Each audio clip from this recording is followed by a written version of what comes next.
One of the things that makes the Rich Dad Company different is most people think that savings is smart, but my rich dad told me years ago that savers are losers.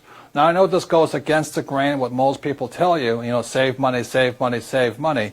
But the reason savers are losers began back in 1971. And in 1971, President Nixon took the U.S. off the gold standard and made the U.S. dollar the reserve currency of the world. One of the reasons we have so much economic volatility in our economies today, high gas prices, high food prices, stock market booms and busts, housing values going down, all can be attributed back to 1971. Plus, there are other changes. So what makes the Rich Dad Company different is that we do not really subscribe to the idea of being a saver. We think it's more important you learn to be an investor.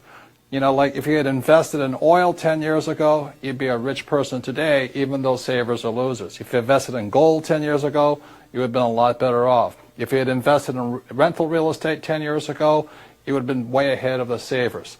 So if you want to get ahead, you need to not be a saver, but learn to be an entrepreneur or an investor. And that's what the Rich Dad Company stands for.